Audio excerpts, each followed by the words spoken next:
ବାପା ଆସିବା ସମୟ ହେଇଗଲା।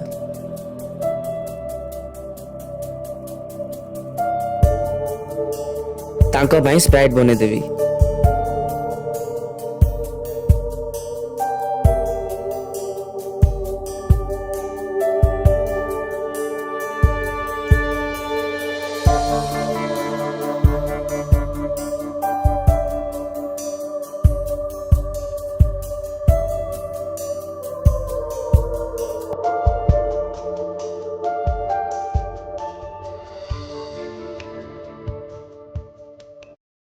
ବାରଟା 15 ହେଲାଣି, କଣ ବାପା ଆସିନାହାନ୍ତି?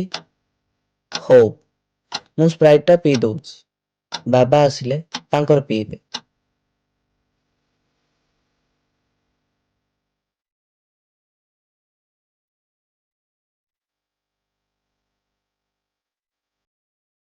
ହଁ, ବାବା ଆଜି ଏତେ ଡେରି କଣ କରୁଛନ୍ତି?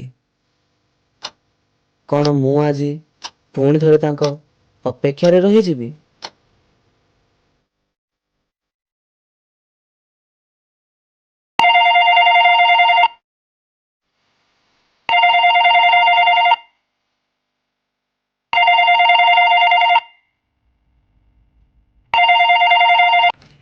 ହ୍ୟାଲୋ।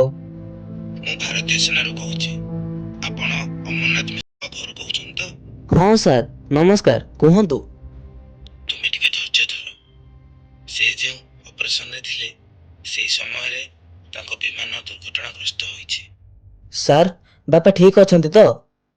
ମୋତେ ବହୁତ ଦୁଃଖର ସହିତ କହିବାକୁ ପଡୁଛି, ତୁମ ବାପା ଆଉ ଆମ ମଧ୍ୟରେ ନାହାନ୍ତି। ସେ ଆମ ଦେଶ ପାଇଁ ଶହୀଦ ହେଇଯାଇଛନ୍ତି। ନା, ନା, ଏମିତି ହେଇପାରିବନି। ମୋ ବାପା ମୋତେ ଛାଡ଼ି ଯାଇପାରିବେନି।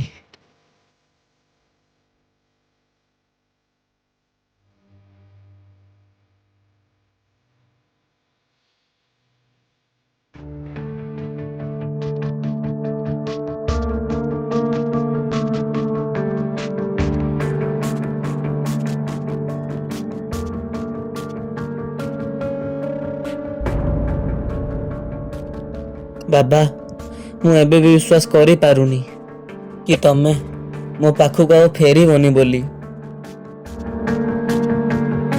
ଆଜି ପୁଣି 15 ଅଗଷ୍ଟ, ଆଉ ମୁଁ ଏବେ ବି ତୁମ ଅପେକ୍ଷା କରି ରହିଛି।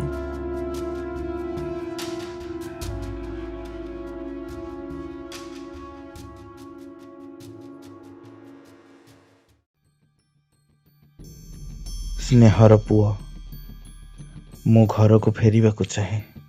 ତୋ ସହିତ ବସି ଖାଇବାକୁ ଚାହେଁ। କିନ୍ତୁ ଯଦି ମୁଁ ଫେରି ନପାରେ, କାନ୍ଦିବୁ ନାହିଁ। ମୁଁ ଯେଉଁ ଦେଶ ପାଇଁ ଲଢ଼େଇ କରୁଛି, ତୁ ସେଇ ଦେଶକୁ ସମ୍ମାନ କରିବୁ। ଆଉ ଏଇଟା ଯଦି ମୋର ଶେଷ ଇଚ୍ଛା ହୁଏ, ତେବେ ତୁ ତାହାକୁ ପୂରା କରିବୁ। ଇତି। ବାବା, ତମେ ମୋ ପାଖକୁ ଫେରିଲ ନାହିଁ, କିନ୍ତୁ ତମେ ମୋତେ ଗୋଟେ ଦାୟିତ୍ୱ ଦେଇଯାଇଛ।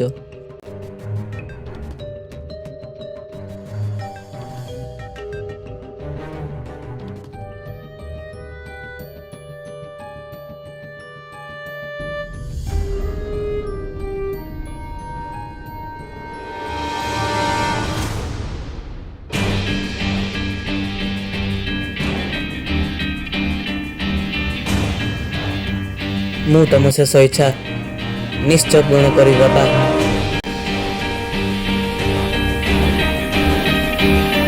ସୀମାରେ ଯେଉଁମାନେ ନିଜ ଜୀବନ ଦିଅନ୍ତି, ସେମାନଙ୍କ ପାଇଁ ଆମେ ଆଜି ହେଲୁ ଶହୀଦ। ସେମାନଙ୍କୁ ମନେ ପକାଇବା ପାଇଁ କେବଳ ଗୋଟିଏ ଦିନ ଯଥେଷ୍ଟ ନୁହେଁ। ଜୟ ହିନ୍ଦ।